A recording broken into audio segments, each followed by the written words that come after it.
only had met Ibrahim just a few times. But each time I met Ibrahim, I was so struck by his presence and the way he would look at you so lovingly. And so that all of us felt really seen, even in the few moments that we had with him. And also how in this particular, I'm sorry, there's a helicopter going overhead here. How, sorry, it distracted me. And how he acknowledged all the teachers there and from all traditions, and also acknowledged the people who've walked before in that location, that territory, the Native Americans. And so that is really a circle of life and teachers that was all combined. And so what I take from my experiences with Ibrahim is that that impression of presence and a reminder that we don't have to be, ordained necessarily to project that presence, and that we could all be teachers and embody that loving presence, that when we encounter others, that they feel seen as well. Thank you. Thank you, Wendy. You get the prize for conciseness. Let's take a minute to let these words settle into our hearts.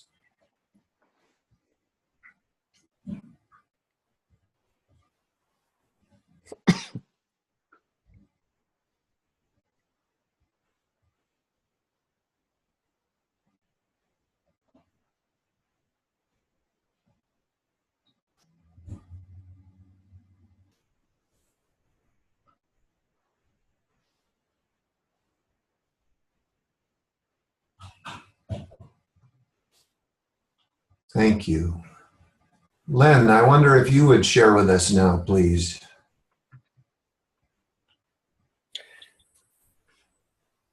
When you said that he had learned 15 languages right away, that said to me that he's interested. And to me, that's how I have experienced spirituality, and people is just deciding to be interested, and not so much in any one teacher. I've seen really fabulous people. I've had wonderful teachers of everything from making a ham radio transmitter to convening people in a circle, and how to catch snakes and lizards when I was a boy and live in the ocean with nature.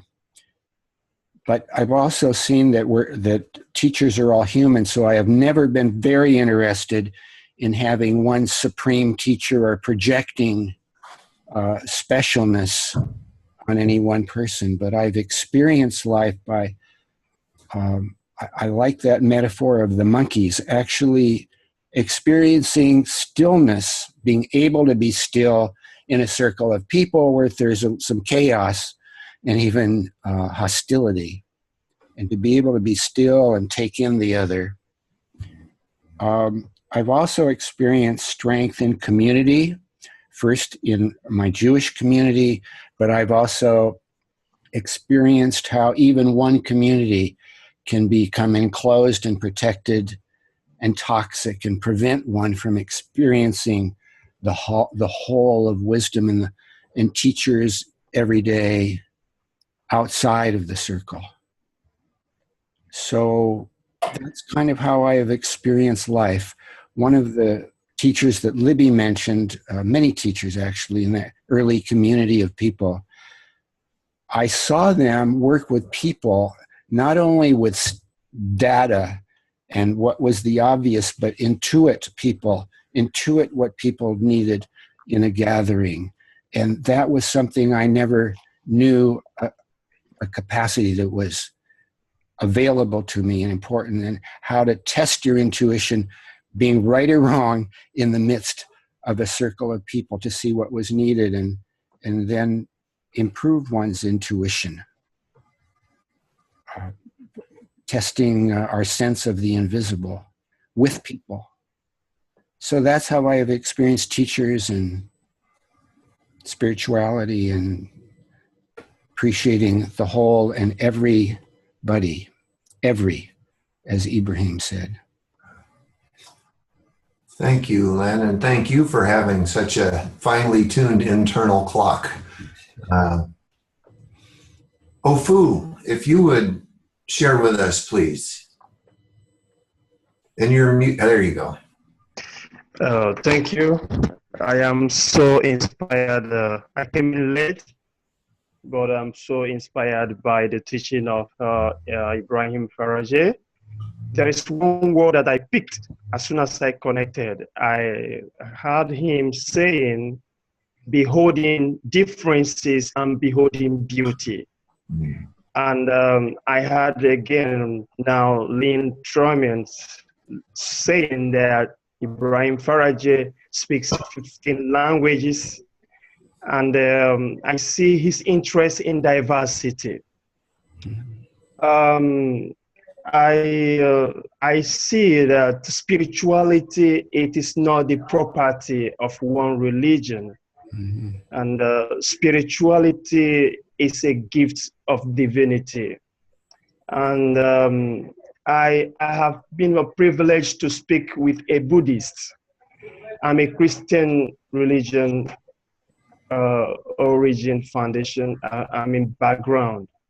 And since I joined the practice of upholding, fostering diversity, unity in diversity, and equality in dignities, bringing diversity together, I discovered that the confronting factor that challenging the humanity as a whole is impatient, the fear of the other. And I think that it is very important for us to foster on popularizing this resolution in our different grassroots circles around the world. Because you and I is learning from this circle now, sharing this wisdom. How many from the grassroots communities in remote areas that is tapping the same wisdom of strengthening the web of life through fostering the diversity, quality, the richness, the purity, the beauty of the diversities which we have as a humanity that should be the strength for us to challenge every difficulty that is facing humanity, than it to be a destructive factor that is creating wars and violence, divisions around the world. I think that the teaching of Ibrahim Farage connects to many spiritual teachers that I have had a privilege to hear from them. So I think that my connecting to hear the little of the Ibrahim Farage teaching, talking about beholding differences and beholding the beauty, has to talk about with the patience from the inside of us, to accommodate, develop the capacity of compassion to accommodate the whole, the diversities. Thank you very much. Thank you, Ofu. Thank you very much. Thank you. Thank you. And now I would ask Deidre if you would be willing to share with us, please. Can you hear me? I'm unmuted. Yes, you're unmuted. Okay, good. Okay. Oh, well, thinking about teachers and this rich basket of wisdom that I'm a part of today, I just so many things are coming up. I am reminded immediately of Rumi as I listen to Ibrahim and, you know, just words coming through, you know, let the beauty of what you love be what you do. And the cure for pain is in the pain. You hurt, we kept, you know, and he just kept feeling like he was imploring us, don't go back to sleep. The door is wide and open, round and open. Don't go back to sleep. So I feel like there's a theme that is coming to me around that we have these amazing teachers. This is a container that I know many of you have studied and been dear friends of Reb Zalman. And I've always been just one step away, but I feel like I have gained his fruits for the last 25 years just because of getting to know so many folks just like you who have taken him within you, and now you bring him to us. I studied out in your neck of the woods at the University of Creation Spirituality in Oakland, just under the trees and right there on Broadway. And that it was such an incredibly special experience for me, spending a lot of time with Matthew Fox and just an extraordinary set of teachers from every major spiritual tradition. And there was a point when, and I was a hanger-on, or I taught there after I graduated and helped them with strategic planning. I just couldn't be away. And there's just a point where University Creation Spirituality was no more, and an amazing Sufi teacher, Ana Perez Chisti, who I want to honor, she said to me, in the diasporas, that's when the work begins. That's when the beauty begins. And that now we are a diaspora, and so go do your work. So I listen to all of you and see the beauty of the diaspora as we send our teachers off into the place of the ancestors. My other major teacher is Angeles Arian, and I feel that in some ways she feels more present now than ever, which feels completely paradoxical.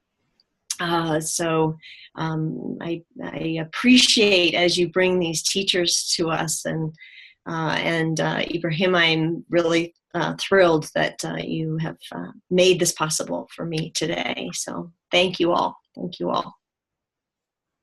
Thank you, Deidre. And again, wonderful internal clock. You've offered something, but is there anything as we head to the home stretch that you feel you haven't said that you want to? I'm sorry, you were speaking to me, Charles? I was. Oh, great. Yeah. I'd like to share something that I learned from a teacher. I just want to reflect on Ibrahim's talk that we heard. To me, he's always invited the fluidity of identity. If I think I'm this, I think I'm a Jew, a Christian, white, black, even male, female, it's fluid stuff. And he's added fluidity to one more identity, which is living in this world, living in the next world. Here he is with us. We've done it. We've sort of had someone join us in this circle from the world to come for the very first time. I want to share, let's see, we got it, okay. I want to share a story. I'm just looking at the screen here. I'm seeing Charles rather than me. I got to change this here. Well, I like seeing you too, Charles. Let me see if I can do this. Okay. Oh, now I see. You know what? I'm going to just show all of us. I want to share a story about my spiritual teacher, Rabbi Shlomo Carlebach, who insisted that we all call him Shlomo. So that's what I'm going to call him. I started the House of Love and Prayer for him in San Francisco in 1968. And we became a house where people from everywhere, from all faiths, all backgrounds, came to visit in San Francisco in the 1960s. But the year before then, I was in my early 20s and didn't know anything really, had no experience in leading any kind of a prayer service, didn't really know how to pray. And it was a Saturday morning. It was a Shabbos Saturday morning service. We were in the Redwoods in Marin County. And we were doing the part of the service where we read the Psalms. And traditionally, the Psalms are sung to a melody. And Shlomo had just invited each of us to sing a melody to a psalm. He'd pass a book, to an 18-year-old or a 20-year-old or a 22-year-old. He'd say, here, sing this. and we made up melodies. The only thing is, he left me out. He didn't pass the book to me. And I was feeling very confused and hurt by this. Why is he ignoring me? What's the matter? What have I done? And each time he would pass the book to somebody else, and I was feeling worse and worse and worse. Why, what's the matter with me?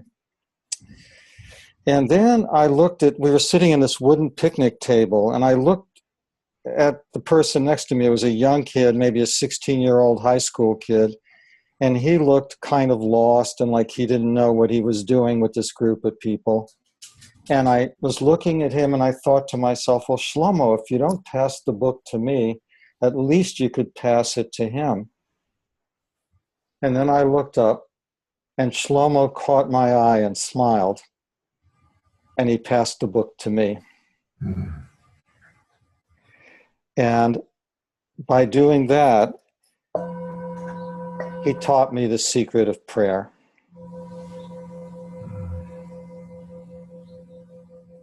Thank you.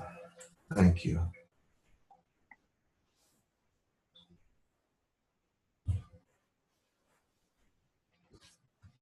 Well, one more. That would be me. I'd like to remember a man I met as Dr. T.D. Singh and discovered he was known to devotees all over the world as Bhakti Zarupta Damodara Swami, one of the spiritual heirs of Swami Prabhupada, who founded the International Society of Krishna Consciousness. And rather than talk about him, I'm going to let him sing. And I'll try to share my screen so you can see a picture of him and me on the Mother Ganges. Oh. Oh.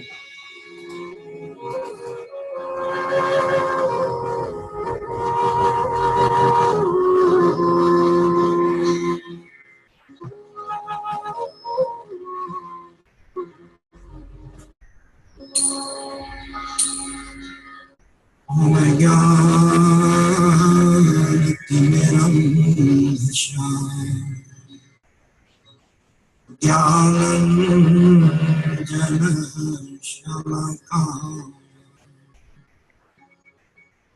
Shakshurun Militam Yena Tasmai Sri Gurave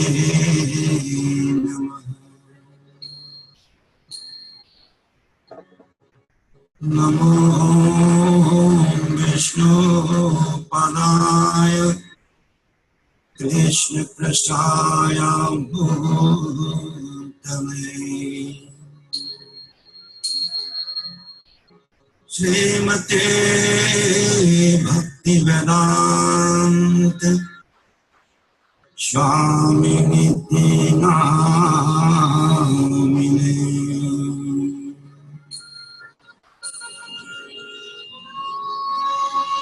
Namaste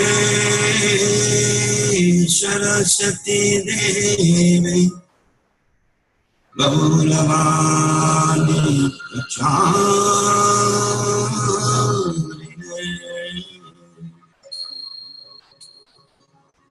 Nirvishesha Sangama.